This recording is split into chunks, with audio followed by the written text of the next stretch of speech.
Let's rev it up! Because I am sure hungry for one. Help! Help! What's up, guys? It's Dirty Geek from Dirty Geek and the Boys. Today we have a very familiar face. Andy. What'd you do, Andy? I played Tenyi at the Fandom OTS. Night. Oh, it's not Fandom Night. I know, it's shocking, right? Very shocking. So I played Tenyi Sword Soul for the OTS championship. Got second, got my invite, so... We're going to Nats. What? We're going to Nats. We're going to Nats. Might as well share the list with you guys today. Alright, now before I start, is this 40? This is 40. Oh, okay. Absolutely. Even though the sleeves look a little thick. Sheet. So starters, 3 Ecclesia. I don't know why people are cutting it down from 3. Just play 3. It's really, really good. I was gonna say, like, I don't know how else to explain. Like, you just want to play 3 Ecclesia. It's an insane starter. Absolutely. 3 Moye, because it's the main one you want to summon off of Ecclesia most of the time, because it's the one that's getting you extra draws and just extra plays. 3 Strategist. It's kind of like the Karis of the deck, which means some people think you should play 2 and play like 3 Taie. I've heard other arguments, other ways. I just think starting off with this means that you get to start with Baron before you commit your normal. Yeah. Which means that you just get to like insulate your normal from getting hand traps. So I just feel like drawing this is just better. And if you go to time, it's just the... If you go to time, yeah, exactly. Like, everyone's like, yeah, you don't want to go to time against Sword Soul because you'll just drop this and just win. Or drop any Synchro Tenet, essentially. And then 2 Taie. I think that this is the most expendable of the Sword Soul names. Like, I'd sooner play 3 than 1. It's one of those, it's not a 1-card starter, but you just don't want to banish all your copies off Desires. This is the Tenyi build, not the Phoenix Enforcer Prosperity build, because I just think that the payoff for Prosperity, cutting off your draw for Moye, is really, really sad, because Moye constantly being able to just chain block stuff helps so much. It also just helps you to like refill your hand. So why wait until the next turn for the Celestial draws and the Phoenix Enforcer build? Yeah. When you can just have those draws immediately where they're more impactful. Yeah, for sure. Moving on to the Tenyis, 3 of the Ashino, the one summoned from deck, so you max out on it, obviously. 2 and 2 on Vishuda and Adhara. Some people were telling me to play the water one. I tried it. I think it's okay. I just couldn't fit it into 40 justifiably. Any real reason? Was Turner wrong?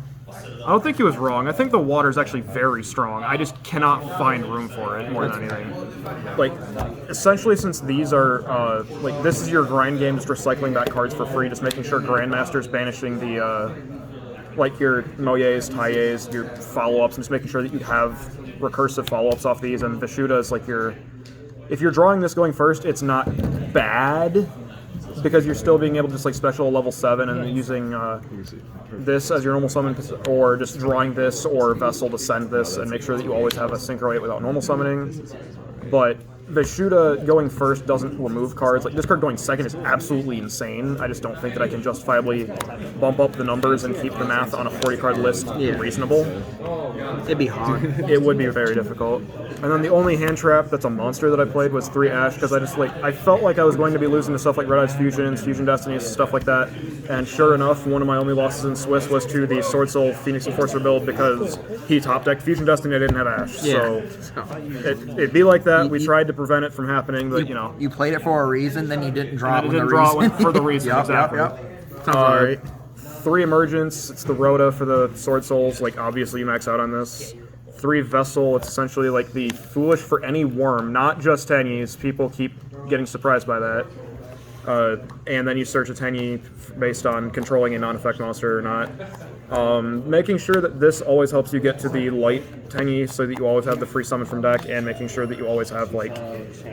This, in random scenarios, just lets you search Vishuda, and Vishuda just lets you just play through Floodgates, so drawing Vessel just very, very good, as long as you have any Tenyi that go along with it. Vessel by itself is not a 1-card starter, which is a little awkward, but it's all you can really do, honestly. 3 Desires, again, we're playing this as our draw card of choice instead of Prosperity, because we don't want to just cut ourselves off of the Moye draws. Yeah. You play mostly 3-ofs of everything, except for like the Tenyis that are a little clunky if you wanted to play more than... And Taie. Yeah, and Taie. So, like, this hardly ever stops you, and unfortunately it did kind of cost me a few matches in finals, but so be it. Triple Chalice, this was my... How was this in the main? This in the main...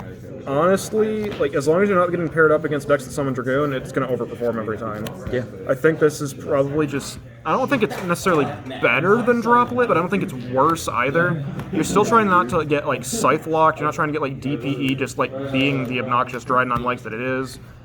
Playing against the mirror, just trading this with your like opponent's Baron negate is always just like a 1-for-1 trade you'll take every time and just like stick stuff to the board. The number one thing that like I made sure I played this more than anything was anyone who starts trading or trying to treat the Tenyi Sword Soul deck like they can just side in Token Collector. This is the only game 1 card that we can justifiably play that just says negate the Token Collector and just play. Yeah. So I felt like I just had to play it more than anything. Did anyone play Token Collector? Not today, no. But I have done tons of testing. People just play it like it's the only thing that beats Sword Soul for some reason. And then the one-of spells, Called By, and Sacred Summit, which is the Reborn that you can search off Grandmaster. So if you banish this, it doesn't hurt too much. You just do different combo lines. This, just like, I felt like my only losses were to stuff like Dimension Shifters and stuff like that too. Yeah. So it's Called By. Phoenix Enforcer's in the format, you play Called By. And then for the traps, it's 3 impermanents, because... So 6 total hand traps. 6 hand traps and then 3 chalice, which is essentially like 9 going second cards. Again, more cards that you can just like draw, just force out a DPE, force out a Baron, force out just like things.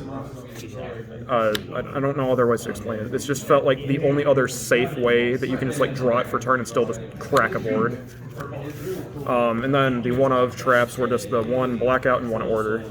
And I know some people don't main this, some people do. Did it in the main deck? Was it justified? Do you feel? I drew it like twice the entire event. One of which I just never activated it. The other time, I was already in a winning position anyways. Like, fair. Yeah, like this card is absolutely ridiculous, and there's so many games where you're like, yeah, I can crack a board, and then you just your opponent thinks they can crack a board. You flip this in response to like a chalice or something. You're like, yeah, you're not winning. Yeah. Like, it felt like one of those. If you draw this card, you win the game. If you don't draw it, you can still play the deck functionally fine, anyways. Fair. But it's still just like the most toxic card in the format, so I'm just gonna play it if I can. Yeah. And the 1 blackout, I've seen so many lists playing 2. 2 or 3. 2 or even 3 in some cases, and the more I tested this card, and I've been doing a stupid amount of testing with this now, the fact that it says destroy 2, not up to 2, is so detrimental. Like, the amount of times where you just like set this card and you just don't get to resolve it because your opponent's like Cosmics or Twins or whatever right away before you can use it. It's not like losing an Icarus deck's going to be the end of the world for you. There's plenty of times where you just banish it off of Grandmaster from the deck to extend for the token, and then you just don't care. Yes, it outs Mystic Mines, so does Order, so it's not like we're necessarily struggling in that regard. Yeah. It just felt like a one-of that I can get justified with play a one-of, and if I banish it off the side, I'm not hurting too much. Do you think playing 2 would have been better? Do you think it was correct? Did you banish I think a lot 1 off was desires? correct, because I was doing testing with 2 blackouts before, and I cut the second one to play the Called By, and I don't think I've looked back since. Okay, fair. No, I agree with the Called By at least. And we agreed that this was 40 cards, This right? is 40 main. It's just a thick double-sleeved deck here. Thick ass. Yeah. So for the extra deck, 3 Monk of the Tenyi. Honestly, a lot of the stuff in this extra deck you just don't make a whole lot anyway, so you might as well just play 3 of the thing that you're going to make more. I know on Thursday we had said, and at one point you were playing 2, you said it's too tight. What made you justify putting the 3rd in? Something I was testing before was like Geomathemic Final Sigma, because sometimes you find yourself in scenarios where you have effectively too many tokens and not enough ways to just like turn your token locking you into synchros lock off. Yeah. But the plays that made the Final Sigma play matter, you're always in winning positions anyways, to where I just never felt like the double damage was enough, or unlocking yourself so you can get the token off so you can then start doing link plays, because if you're summoning Final Sigma, you're summoning the extra monster zone every time, so it's not like opening up a link is going to matter there. Just the amount of times where you just like have the extra name just for like an extra 1,000 damage body helps, and just make sure that your Tenyi effects are never going to be struggling in a grind scenario. Yeah. So I just felt like this was the thing that I was going into the most anyways. The 1 Shaman is... This is the most polarizing card. Some people say they hate it. I saw you do work with it today. I summoned it like 2 or 3 times, and almost every time where I made it, I was in a like game-losing situation where it was just me trying to like cling to dear life, where it's like reviving my life. Yeah, where you're just using this to essentially recycle back a Taie, And like, there's times where you can like discard Taie, summon the same Taie you discarded, assuming there's any worm in the graveyard ahead of time, and you can still There's just like right, and then you can just like revive any worm, which reviving Taie, banish, whatever, make a synchro 8, and you're still feeling like comfortable. Yeah. Like obviously it's not going to be the best, but it's like there's enough scenarios where it feels necessary. Fair. For the Synchro 10s, we played Baron, Sovereign, and Ruddy Rose. Never made Ruddy Rose. I was gonna ask. Never. Nobody ever does. Nobody They was just playing play it Phantom because- Knight. Like, this is basically almost exclusively for Phantom Knight and the Phoenix Enforcer decks, and there's never situations that I found today specifically where this card was going to stick. This card, Sovereign kept us. Oh, God, I made it a lot because of the worm locks on the Tenyis, and this card just overperforms, especially if you can back it up with Blackout. This can resolve, like, pop 2, protect itself, which banishes, then when this gets a non-targeting banish from Field and Grave, so there's the potential for this to just remove, like, 4 cards entirely off of, like, a 2-card interaction, which is dumb. It just doesn't come up as much as just, like, hi, I have a big attack set and I'm ending the game now. Yeah.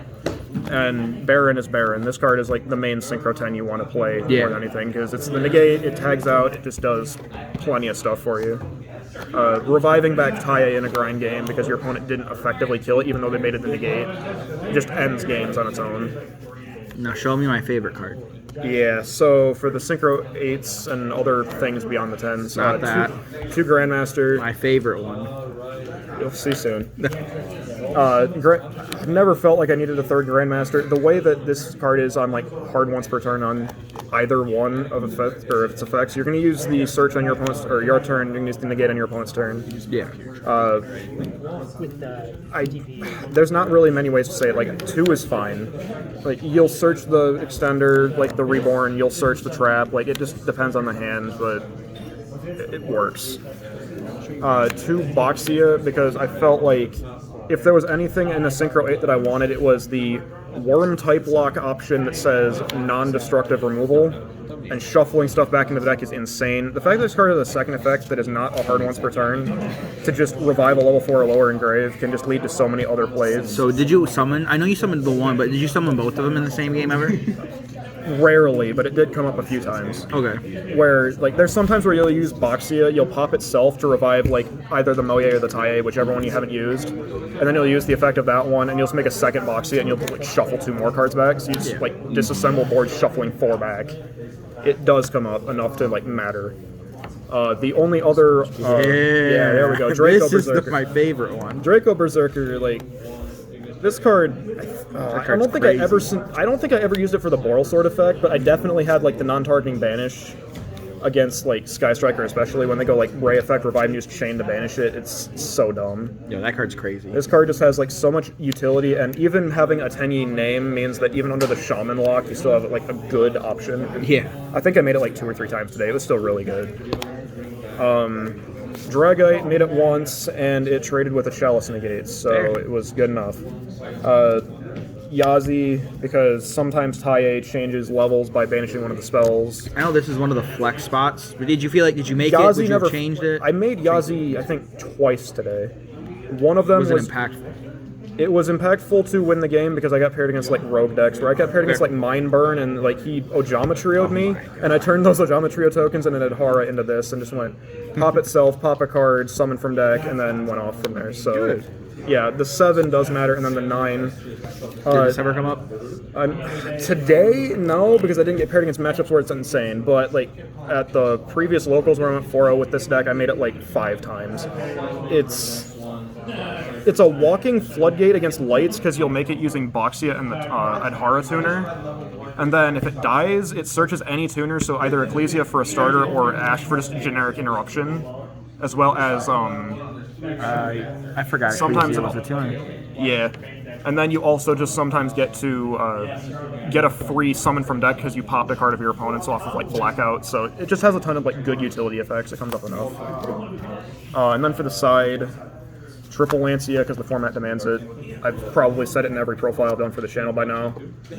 Triple Wind Kaiju. I wanted something that answers barrier statue against like the Fluwander, Lyraloose, Tri-Brigade, that type of stuff. Yeah. The silliest interaction with this is when you just like kaiju somebody and then you like Vishuda bounce your own kaiju back to your hand and then you just like kaiju them again on a following turn because especially against matchups like Striker, you're like, I know you're not killing me. Yeah. I know you can't. And I'm just gonna keep kaijuing or looping the same kaiju over and over. Yeah. I played this over Droll because I felt like if you don't open Droll and you like draw for turn, it's not gonna do anything. Like drawing this for turn will crack a board. You can recycle it. It's just more impactful usually. Yeah. 3 Dark Ruler for the combo decks because I just felt like I don't think this card's left my side deck since it came out. Yeah. 3 Cosmic because against the Scythe Lock and DPE decks running around, you need to not just lose to those. Schism and all those other decks that just have like a during the main phase type of spell or trap.